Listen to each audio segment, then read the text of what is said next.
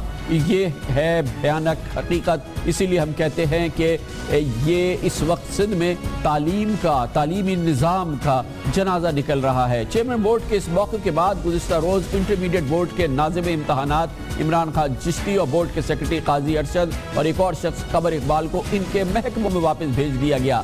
سزا 5 سال تک اگر انتخابی نتائج بیچے، اس کی ہول سیل مارکیٹ لگائی، تو اس کی سزا یہ کہ ان کے ڈپارٹمنٹس میں ان شخصیات کو واپس بھیج دیا گیا جن پر براہ راست یہ الزام لگا ہے۔ لیکن شاید اس کی وجہ یہ ہے کہ جو کہ چیئرمین انٹرمیڈیٹ بورڈ نے کہا کہ یہ باقاعدہ پوسٹ بکتی ہے اور اس کے پیسے ہر طرف جاتے ہیں، لیکن معاملہ یہی ختم نہیں ہو جاتا، بلکہ جعلی پوزیشن بیچنے والے اور نقل کے رجحان کو فروغ دینے والوں کو کیفر کردار تک پہنچانے کی فی الحال کوئی کوشش نہیں کی جا رہی۔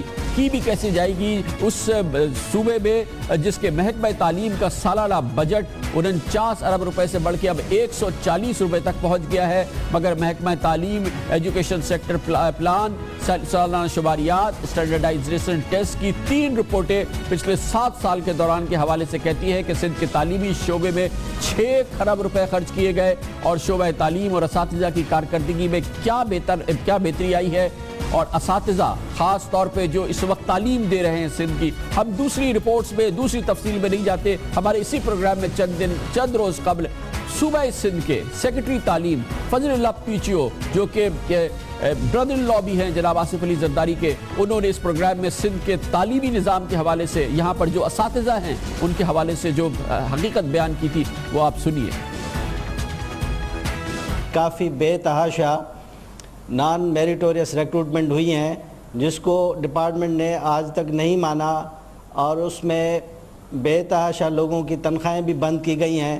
جو ہمارے ٹیچرز ہیں 60% سے زیادہ جو ٹیچرز ہیں، جو پرائمری اسکول ٹیچر ہیں، میرے پاس 100,000 پرائمری اسکول ٹیچرز ہیں، اس میں سے 60% انٹرینبل ہیں، جو 40 سالوں سے ہم نے بھرتی کیا ہوا ہے ان کو۔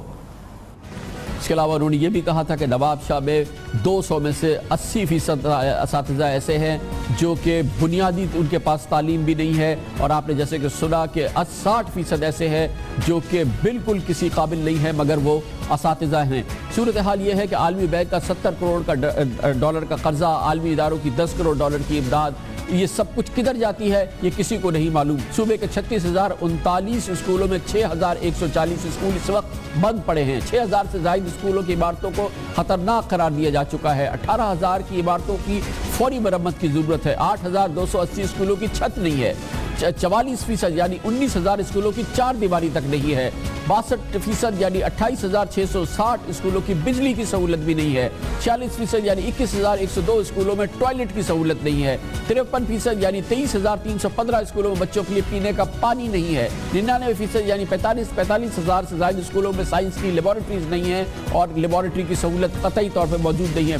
75% یعنی 38,000 اسکولوں میں پلے گراؤنڈ نام کی کوئی چیز نہیں ہے۔ 17,923 اسکولوں میں صرف 2 کلاس روم ہے، جبکہ 8,920 اسکول ایسے ہیں جس میں صرف 1 کمرہ ہے۔ سندھ حکومت کی جانب سے تعلیمی شعبے کے بارے میں غفلت جو ہے، جو یہ صورتحال ہے جس کو ہم کہتے ہیں کہ سندھ میں تعلیم کا جنازہ نکل رہا ہے، یہ ہم نہیں کہہ رہے، یہ سنسنی نہیں ہے۔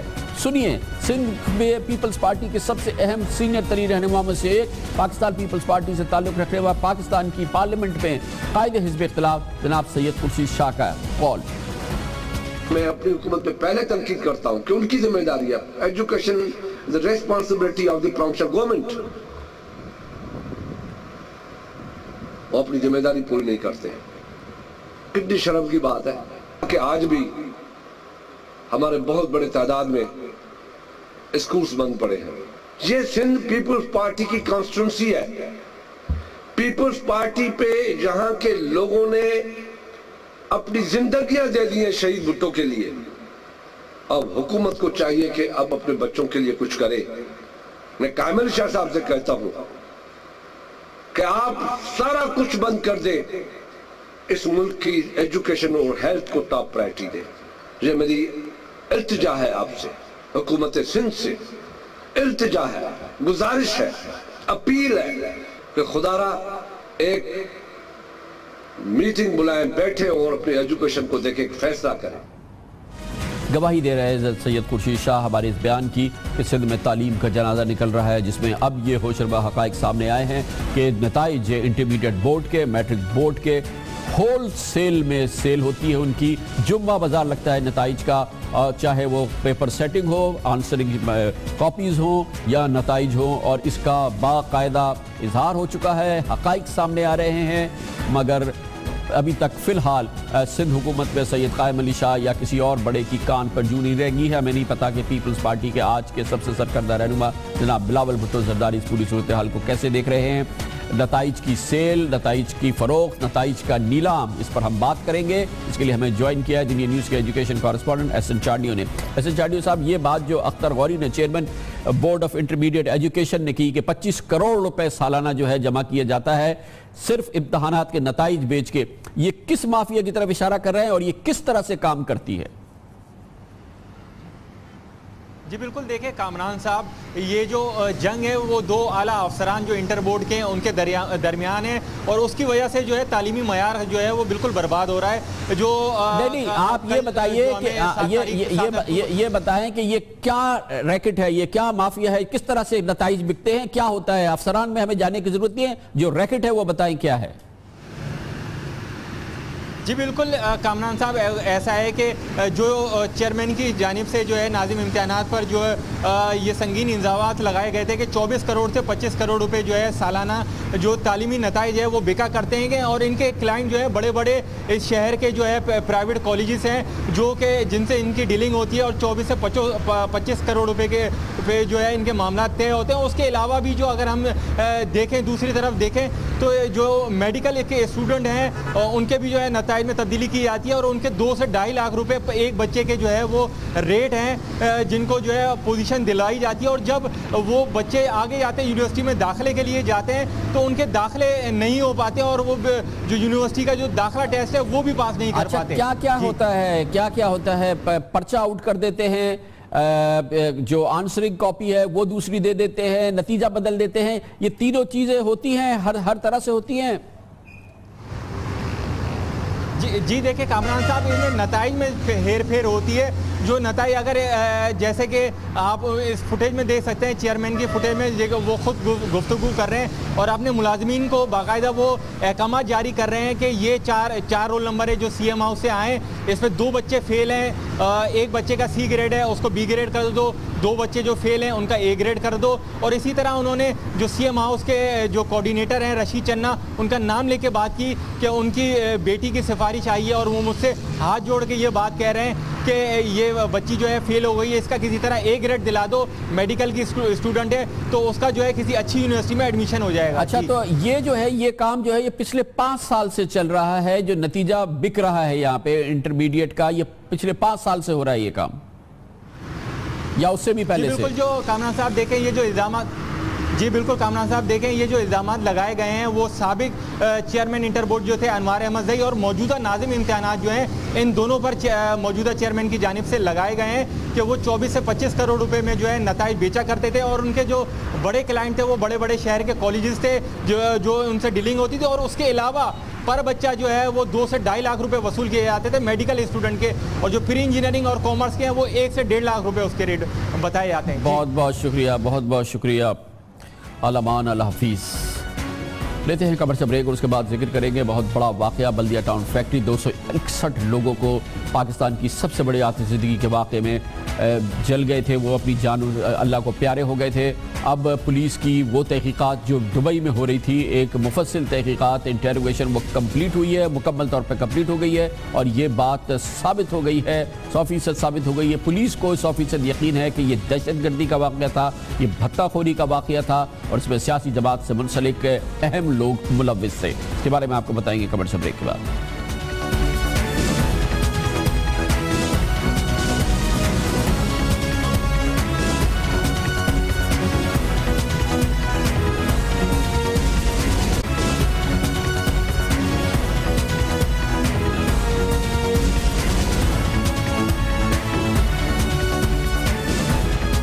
Welcome back. پاکستان کے قانون نافذ کرنے والے اداروں کے سیدھے اراکین کی ٹیم جو کہ دبئی گئی تھی پاکستان کی تاریخ کی سب سے بڑی آتشزدگی کے واردات کی واقعے کی تحقیقات کرنے کے لیے اس نے اپنی تحقیقات مکمل کر لی ہے۔ بلدیہ ٹاؤن فیکٹری ایک بہت بڑا حادثاتی واقعہ تھا جو کہ اس وقت حادثہ لگتا تھا جس میں 261 افراد ہلاک ہوئے تھے، جس کے بعد پولیس نے اس واقعے کی ذمہ داری اصل ملزمان پر ڈالنے کے بجائے یا اس کی مکمل تحقیقات کرنے کے بجائے اس وقت اس فیکٹری کے مالکان پر ہی ڈال دی تھی، حتیٰ کہ ان پہ قتل کا مقدمہ قائم کر دیا گیا تھا۔ لیکن آہستہ آہستہ یہ بات سامنے آئی کہ شاید اس کے پیچھے کچھ اور ہے، اور اس سے پہلے اس سلسلے میں ابتدائی شواہد ملے تھے، لیکن اب اس سلسلے میں حتمی شواہد ملے ہیں۔ حتمی پولیس کو اس حوالے سے نہ صرف شواہد ملے ہیں بلکہ اس میں پیش رفت ہوئی ہے۔ یہ دبئی میں ہوئی، پچھلے کئی روز سے جاری، تقریباً ایک ہفتے سے جاری تحقیقات آج مکمل ہو گئی ہے دبئی میں۔ Karachi police, rangers, FIA، ISI، MI، IB اور دوسرے محکموں کی ٹیمیں جو کہ اس سلسلے میں دبئی میں موجود تھی، ان کے اہلکار دبئی میں موجود تھے۔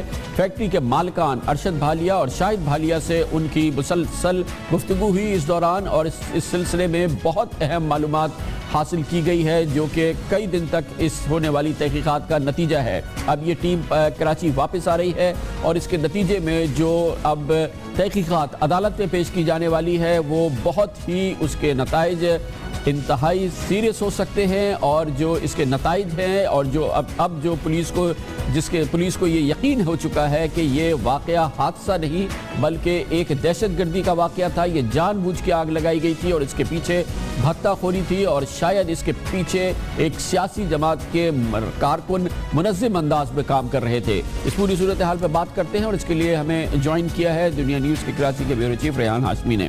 بہت بہت شکریہ ریحان ہاشمی صاحب، اس کی ہم اطلاعات مسلسل دیتے رہے۔ اب یہ کمپلیٹ ہو گئی ہے تو کنکلوژنز کیا ہیں، نتائج کیا ہیں؟ دیکھیں نتائج اس کے یہ ہیں کہ کامران صاحب جو پولیس کو انویسٹیگیشن کرنی تھی کہ جیسے کہ آپ نے خود کہا کہ فیکٹری اس میں آگ لگی تھی، ان کو پولیس کو ساری معلومات مل گئی ہیں۔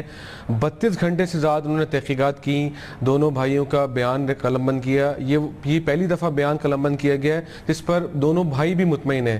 ہمارے جو ذرائع ہیں جو ہمیں بتا رہے ہیں کہ پولیس پہ پہلے وہ اعتماد نہیں کر رہے تھے، لیکن جو GIT پہ انہوں نے کافی اعتماد کیا اور کھل کے تمام باتیں کی ہیں۔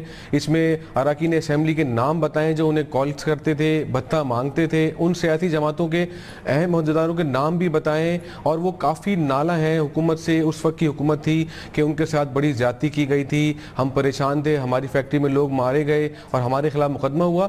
یہ تمام وہ باتیں ہیں جو GIT نے حاصل کر لی ہیں، وہ تمام چیزیں اب آہستہ آہستہ سامنے آئیں گی۔ لیکن سب سے اہم بات جس میں سامنے ہے، جیسے آپ نے خود کہا کہ فیکٹری جلی، اس کو جلایا گیا تھا، اس میں آگ نہیں لگی تھی، کیونکہ فیکٹری مالک کا کہنا تھا کہ ہم خود حیران ہیں۔ یہ باتیں وہ ہیں جو بیان میں کہی گئی ہیں، تفتیش کے جو ذرائع ہمارے کہتے ہیں کہ وہ باتیں ہیں جو انہوں نے بتائی ہیں اپنے بیان میں کہ وہ خود حیران تھے کہ فیکٹری کے گراؤنڈ فلور سے آگ لگی اور چند منٹوں میں فرسٹ فلور پہ آگ لگ گئی، اس کے بعد سیکنڈ فلور تک پہنچ گئی، جو کسی طور پر ان کو خود اندازہ نہیں ہو رہا تھا کہ ایسا ممکن نہیں ہے کہ آگ اتنی تیزی سے اوپر تک پہنچ جائے، اس کے بعد دوسرے فلور تک پہنچ جائے اور لوگ مارے جائیں۔ اب اس سلسلے میں ہم نے پچھلے پروگرام میں بتایا تھا کہ کچھ ملزمان کی شناخت بھی ہوئی ہے، کچھ لوگوں کی براہ راست شناخت بھی ہوئی ہے۔ ان کی گرفتاری کے لیے اور اس تحقیقات کو آگے بڑھانے کے لیے اب کیا ہوگا؟ دیکھیں اب مرحلہ وار پولیس کام کرے گی۔ پہلے جیسے ہم نے اپنے پروگرام میں بتایا تھا کہ جو 3 مین کلپریٹ تھے، ان کا نام تھے حمار صدیقی، محمد زبیر اور عبد الرحمن بھولا، جو ایک سیاسی جماعت کا سیکٹر انچارج تھا، ان کی گرفتاری عمل میں کوشش کی جائے گی۔ لیکن سب سے اہم کام جو پولیس کرے گی، جو ہمارے ذرائع کہتے ہیں، ان کو تقریباً مہینہ لگے گا مزید انویسٹیگیشن کمپلیٹ کرنے میں۔ یہ تمام انویسٹیگیشن عدالت میں پیش ہوگی، اس کے بعد اس میں ان افراد کے جنہوں شاہد اور ارشد بھالیا نے نام لیے ان کے وارنٹ گرفتاری جاری ہوں گے، ان کو باقاعدہ گرفتار کیا جائے گا اور پھر ان کو چلان کیا جائے گا۔ سب سے اہم جو کام ہوگا وہ چلان ہوگا جو پولیس اس انویسٹیگیشن کے بعد، اس بیان کے بعد عدالت میں پیش کرے گی، جس میں ان افراد کے نام ڈالے جائیں گے جس پہ سب حیران ہو جائیں گے کہ ایسے ایسے لوگ ارشد اور شاہد بھالیا نے نام لیے ہیں کہ جو اس سے پہلے انویسٹیگیشن میں سامنے نہیں آئے تھے۔ اور یہ ان سب کا تعلق مبینہ طور پہ ایک سیاسی جماعت سے ہے۔ جی بالکل ہے. اراکین اسمبلی جو جیسے کہ ارشد بھالیا نے بتایا JIT کو کہ وہ موجودہ اراکین اسمبلی بھی ہیں, سابقہ بھی ہیں, جو ان کو باقاعدہ فونز کال کرتے تھے. حتیٰ کہ اس حد تک انہوں نے بتایا کہ ہمیں 200 کے قریب ایسے افراد انہوں نے ہمیں روزگار دلوایا زبردستی کہہ کے کہ ہمارے لوگوں کو بھرتی کریں, یہاں ان کو روزگار دیں, جو ڈیلی ویجز پہ کام کرتے تھے. تو ایک موقع پہ کہ دونوں جو بھائی تھے وہ یہ کہتے رہے جوائنٹ انویسٹیگیشن ٹیم کو کہ ہم تو کافی مایوس ہو کے پاکستان چھوڑ کے آ گئے تھے, ہم سمجھ گئے تھے کہ ہم فیکٹری سے 2 ہاتھ دھو بیٹھے ہیں, لیکن ہمیں اللہ کے بھی جواب دینا ہے, لیکن اس کی تفتیش کون کرے گا. لیکن اب وہ جو JIT سے کافی مطمئن ہے, انہوں نے وہ تمام باتیں کھل کے کی ہیں جو ان کا کہنا ہے یہ JIT کو کہ ہم نے عدالت کو بھی نہیں بتائی تھی اپنے ڈر کے مارے. اور پولیس حکام نے JIT نے انہیں کہا ہے کہ اگر پاکستان اگر آپ کو آنا پڑے تو انہوں نے کہا کہ اگر آپ کی ٹیم یہ انویسٹیگیشن کمپلیٹ کرتی ہے تو ہم مطمئن ہیں اور پاکستان آنے کو بھی تیار ہو گئے ہیں. اچھا, اور فی الحال یہ تمام معاملات مکمل ہو گئے ہیں اور اب یہ JIT واپس آئے گی اور یہ لوگ اپنی جگہ پہ واپس. دیکھیے کل یہ JIT تقریباً ہفتے اور جمعے اور ہفتے کے درمیانی شب 2 بجے کراچی پہنچ جائے گی. اس کے بعد یہ تمام وہ جو کمیٹی, کیونکہ تمام اراکین اس JIT پہ دستخط کرنے ہوتے ہیں, وہ دستخط کرے گی اور دستخط وہاں بھی کر لی ہیں. اس کے بعد یہ اب رپورٹ مرتب کریں گے اور پھر کہا جاتا ہے کہ مہینہ لگے گا اس کو رپورٹ جمع کرانے میں. اس کے بعد جیسے کہ میں نے پہلے بتایا عدالت سے وارنٹ گرفتاری جاری ہوگی. بہت شکریہ ریحان ہاشمی ہمارے ساتھ لیتے ہیں کمر سے بریک. اس دوران آپ نیوز ہیڈ لائنز بھی دیکھیں گے, واپس آئیں گے. تو آج ایک بہت بڑی پیش رفت ہے. عمران خان نے معاف کیجیے گا, پرویز رشید صاحب نے وزیر اطلاعات و نشریات نے الزام لگا دیا ہے عمران خان چور ہے, غدار ہیں, الیکشن کمیشن آف پاکستان ان کے ہاتھ میں کھیل رہا ہے. انبلیویبل. اس کی بات کرتے ہیں چھوٹے سے کمر سے بریک کے بعد.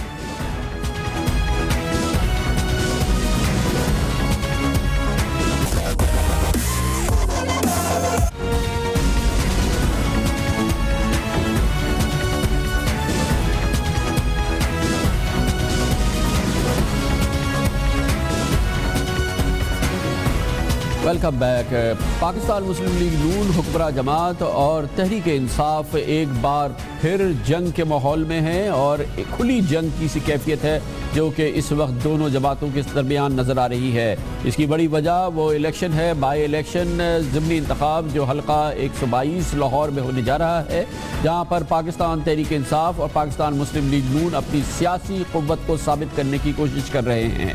یہ الیکشن دراصل ان دونوں سیاسی جماعتوں کے درمیان ایک بڑے مقابلے کے حوالے سے اس لیے اہمیت کا اختیار کر گیا ہے کہ دونوں جماعتوں نے یہ صورتحال بنا دی ہے کہ جو جماعت ہارے گی وہ سمجھی جائے گی کہ وہ اس وقت پاکستان کی غیر مقبول جماعت ہے, اور جو جماعت جیتے گی وہ یقینی طور پر سمجھی جائے گی کہ وہ مقبول ترین جماعت ہے. یہ مقابلہ دونوں قائدین یعنی کہ وزیر اعظم نواز شریف اور جناب عمران خان کے درمیان انہی کی دونوں سیاسی جماعتوں نے بنا دیا ہے. دونوں جماعتیں اپنی پوری سیاسی قوت کے ساتھ اور پاکستان مسلم لیگ نون اپنی پوری حکومتی قوت کے ساتھ اس الیکشن میں سامنے ہے, جہاں پر سابق اسپیکر جناب ایاز صادق تحریک انصاف کے علیم خان کا مقابلہ کریں گے 11 اکتوبر کو ہونے والے ضمنی انتخابات میں. آج اس پوری جنگی کیفیت کے اندر ایسا لگا کہ دونوں جماعتیں پوائنٹ آف نو ریٹرن کی طرف جا رہی ہیں, ایک تصادم کی طرف جا رہی ہیں, اور آج زبانی گولہ باری اپنے پورے عروج میں نظر آئی ہے. اس میں غیر ذمہ داری بھی نظر آئی ہے اور اس میں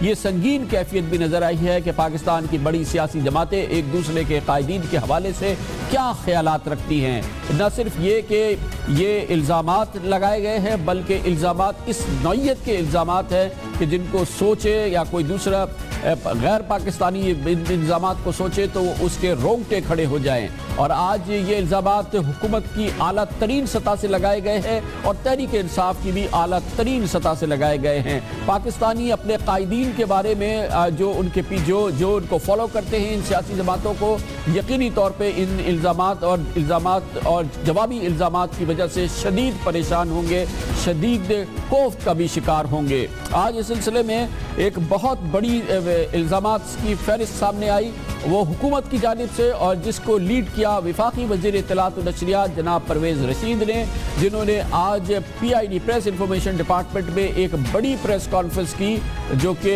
یقینی طور پہ آج کے سیاسی ماحول کے حوالے سے تھی, لیکن اس میں جو الزامات انہوں نے لگائے پاکستان کی ایک بہت بڑی سیاسی شخصیت تحریک انصاف کے سربراہ کے حوالے سے وہ ناقابل یقین ہی کہے جا سکتے ہیں، کیونکہ دیکھنا یہ ہے کہ اگر حکومت یہ سمجھتی ہے کہ یہ الزامات صحیح ہیں تو اسے چاہیے تھا کہ فوری طور پہ عمران خان کے خلاف مقدمہ قائم کرتی، ایف آئی اے سے کہتی کہ ان کو گرفتار کرے، کیونکہ جناب پرویز رشید کہتے ہیں کہ تحریک انصاف کے سربراہ عمران خان غدار ہیں، چور ہیں اور پاکستان کے دشمنوں کے آلائے کار ہیں۔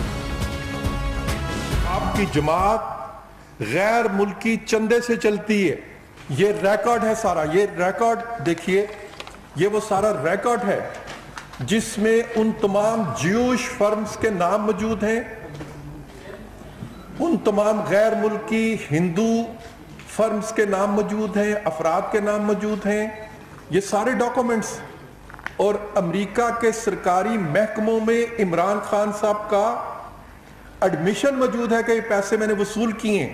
ان ڈاکومنٹس کے مطابق عمران خان چور ہے، پاکستان کا دشمن ہے، پاکستان کا غدار ہے، پاکستان کے دشمنوں کا آلائے کار ہے۔ وفاقی وزیر اطلاعات و نشریات عمران خان چور ہے، غدار ہے، دشمنوں کا آلائے کار ہے، لیکن حکومت کی ایک انتہائی اہم اور انتہائی ذمہ دار شخصیت کی حیثیت سے یہ لازم ہے حکومت پر کہ ان الزامات کی بنا پر، جس کو کہ اس کے وفاقی وزیر، ایک سینئر وفاقی وزیر کہتے ہیں کہ اس کے ثبوت موجود ہیں، تو حکومت کیوں خاموش بیٹھی ہے؟ کیوں عمران خان پہ فوری طور پہ مقدمہ قائم نہیں کیا جا رہا غداری کا، چوری کا اور اینیمی ایجنٹ ہونے کا، اور ان کو گرفتار کیوں نہیں کیا جا رہا؟ بہرحال اس کا جواب دینا ہوگا، لیکن عمران خان بھی چونکہ نہیں ہیں، انہوں نے وزیر اعظم پاکستان جناب نواز شریف پر اور پاکستان مسلم لیگ نون کے سربراہ جناب نواز شریف پر دہشت گردوں کا آلائے کار ہونے کا الزام لگایا ہے۔ انہوں نے کہا ہے کہ دنیا کے سب سے مطلوب اور سب سے بڑے دہشت گرد اسامہ بن لادن سے وزیر نواز شریف صاحب کے مبینہ طور پہ براہ راست تعلقات تھے۔ خواجہ خالد ان کا ایفیڈیوٹ ہے کہ اسامہ بن لادن سے میں نے پیسہ لا کے نواز شریف کو دیا بے نظیر کی گورنمنٹ کرانے کے لیے 89 میں۔ اس کے بعد شیخ رشید نے کنٹینر پہ کہا کہ میرے ساتھ نواز شریف گلف سٹیٹس کا دورے میں تھے اور گلف سٹیٹس کے والے لوگوں سے پیسہ لیا انہوں نے اپنی الیکشن کے لیے۔ اس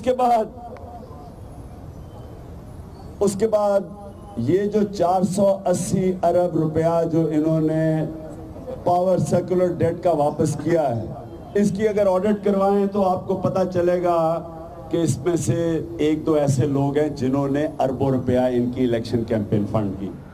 عمران خان صاحب نے جو الزام لگایا ہے، اس سے پہلے یہ الزام کئی بار سامنے آ چکا ہے، اس کی بھرپور تردید بھی ہو چکی ہے۔ محترمہ بے نظیر بھٹو شہید بھی اس الزام کو کئی بار دہرا چکی ہے۔ اسامہ بن لادن کے مبینہ طور پہ جناب نواز شریف کے ساتھ تعلقات، جس کی بھرپور اور ہر صورت میں تردید کی گئی ہے۔ خالد خواجہ جنہوں نے یہ الزام لگایا تھا اور وہ ایک طالبان کی نے ان کو اغوا کر لیا تھا، جس کے بعد ان کو وہاں پہ قتل بھی کر دیا گیا تھا۔ اس طرح سے وہ الزام لینے والا شخص بھی اب اس دنیا میں موجود نہیں ہے۔ آج ہی جناب پرویز رشید نے جناب عمران خان پر جہاں ایک طرف انہوں نے انہیں غدار، چور اور پاکستان کے دشمنوں کا آلائے کار کہا، انہیں پاکستان کی جمہوریت کا بھی سب سے بڑا دشمن انہوں نے قرار دیا۔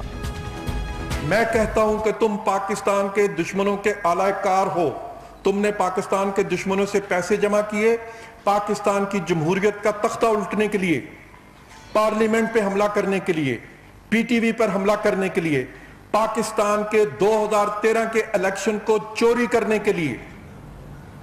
جمہوریت دشمنی کا الزام، باہر سے پیسے لیے پاکستان کی جمہوریت کا تختہ الٹنے کے لیے۔ وفاقی وزیر اطلاعات و نشریات جناب پرویز رشید، ایک بار پھر حکومت سے ہی یہ توقع کی جا سکتی ہے اور یہ سوال پوچھا جا سکتا ہے کہ اگر چور، غدار اور دشمن کا آلائے کار دشمن سے پیسے لے کے جمہوریت کو الٹ رہا ہے تو حکومت خاموش کیوں بیٹھی ہے؟ عمران خان نے ایک بار پھر جناب نواز شریف کے اس الزام کے جواب کے لیے یا اپنے پوزیشن کو برقرار رکھنے کے لیے جناب نواز شریف کو جمہوریت دشمن قرار دینے کے لیے ایک بار پھر اصغر خان کیس اور IGI بنانے والے معاملے کو سامنے لائے اور انہوں نے یاد دلایا۔ میں چیلنج کرتا ہوں نون لیگ کو کہ اپنے ذرا بتائیں آپ کے پیسہ کدھر سے آتا ہے۔ نون لیگ نے پیسہ لیا ISI سے، میران بینک کا، آرمی ISI چیف کی رپورٹ ہے